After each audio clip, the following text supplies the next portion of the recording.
कुछ patient population होती है जिनमें सर्वाइकल कैंसर होने की रिस्क ज़्यादा होती है। भारत में सर्वाइकल कैंसर के कारण 2.25 लाख से ज़्यादा मृत्यु होती है। सर्वाइकल कैंसर यानी बच्चादानी के मुख का कैंसर।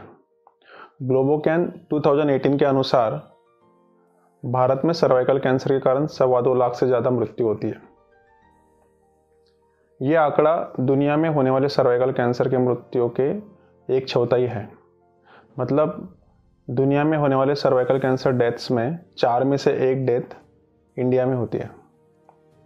दोस्तों, ऐसा इसलिए है क्योंकि भारत के मुकाबले प्रगत देशों में सर्वाइकल कैंसर के डेथ्स का प्रमाण बहुत कम है। ऐसा इसलिए है क्योंकि उन्होंने HPV वैक्सीनेशन और सर्वाइकल कैंसर स्क्रीनिंग जैसी रणनीतियां अपनाई है, जिसका उपयोग भारत में बहुत ही कम तादाद में किया जा रहा है। दोस्तों, HPV वैक्सीनेशन से सर्वाइकल कैंसर होने से रोका जा सकता है, पर अगर सर्वाइकल कैंसर की कोशिकाएं बनना शुरू हो गया है, शुरुआती स्टेजेस में है, तो उसे कैसे पता किया जाए? इसे पता करने के लिए सर्वाइकल कैंसर स्क्रीनिंग किया जाता है।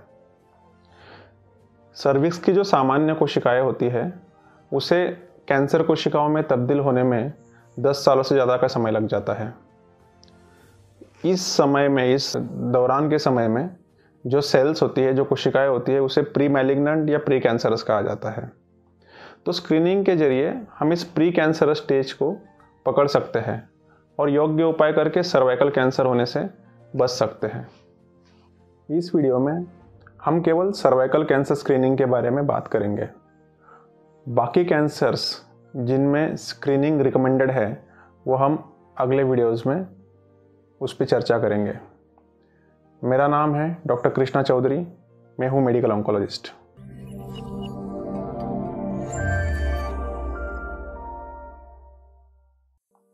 नाइनटीन 1920s में जॉर्जस पेपिनिकुलाउ नाम के साइंटिस्ट ने पैप स्मीयर की टेक्निक बताई, जिसमें सर्विक्स से सैंपल लेके उसकी जांच की जाती है और उसमें प्री मैलिग्नेंट या प्री कैंसरस, जो कैंसर में तब्दील होने वाले हो सकती है ऐसी सेल्स है या नहीं, उसका पता किया जा सकता है।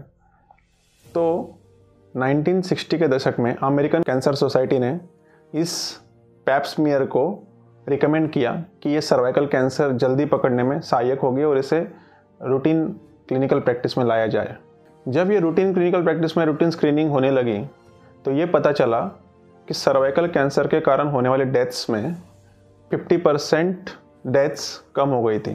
भारत में पैप स्मीयर कितना फ़ायदा कर सकता है, ये पता करने के लिए ministry of health and family welfare ने भारत के 105 सेंटर्स से 26,000 से ज़्यादा महिलाओं में पैप स्मीयर के सैंपल लिए और उन्होंने पाया कि इस पॉपुलेशन में 5% लोगों में सर्वाइकल कैंसर अर्ली स्टेज में पकड़ा गया और उसका योग्य इलाज करके उसके दुष्परिणामों से बचा गया। दोस्तों, सर्वाइकल कैंसर स्क्रीनिंग 25 की उम्र से लेकर 65 की उम्र तक की जाती है। अगर 15 सालों तक सर्वाइकल कैंसर स्क्रीनिंग के रिपोर्ट्स अगर नॉर्मल आ रहे हैं, तो 65 के बाद स्क्रीनिंग रोकी जा सकती है। जिन पेशेंट्स में बच्चादानी सर्विक्स के साथ निकाल दी गई है, उन पेशेंट्स में सर्वाइकल कैंसर स्क्रीनिंग की ज़रूरत नहीं होती।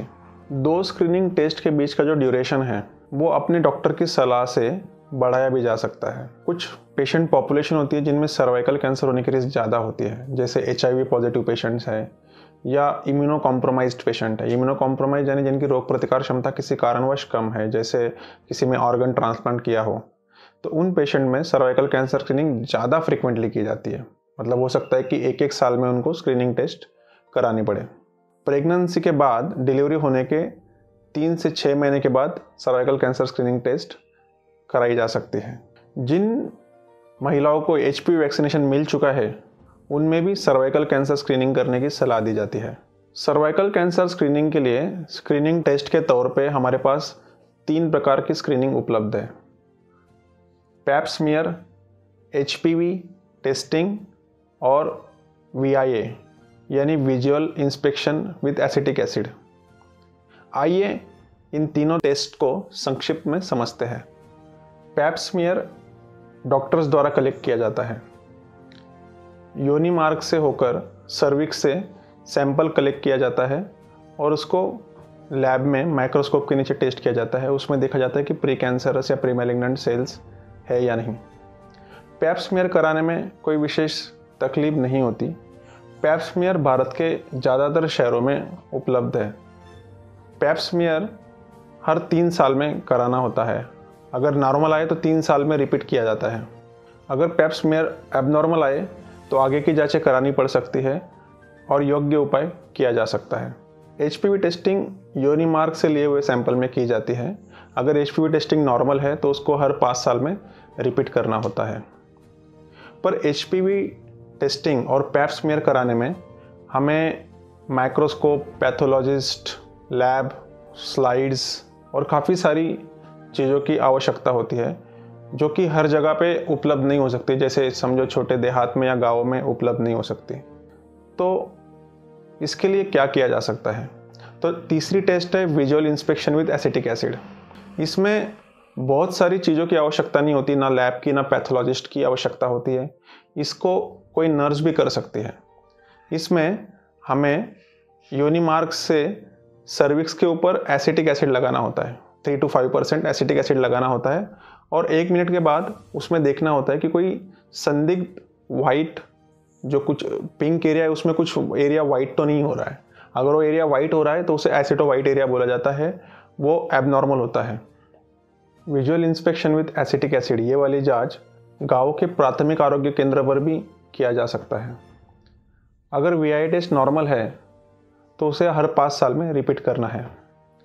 गवर्नमेंट ऑफ इंडिया के कैंसर स्क्रीनिंग गाइडलाइंस के अनुसार 30 से 65 साल की महिलाओं में VI टेस्ट हर 5 साल में कराना चाहिए।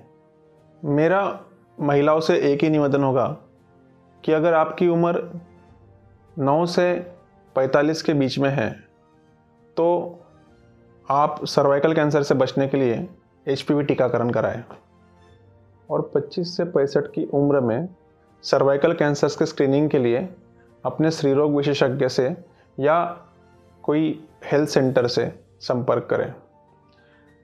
सर्वाइकल कैंसर स्क्रीनिंग आपके गांव के सरकारी अस्पताल में भी की जा सकती है। मेरे साथ आखिर तक बने रहने के लिए बहुत बहुत धन्यवाद।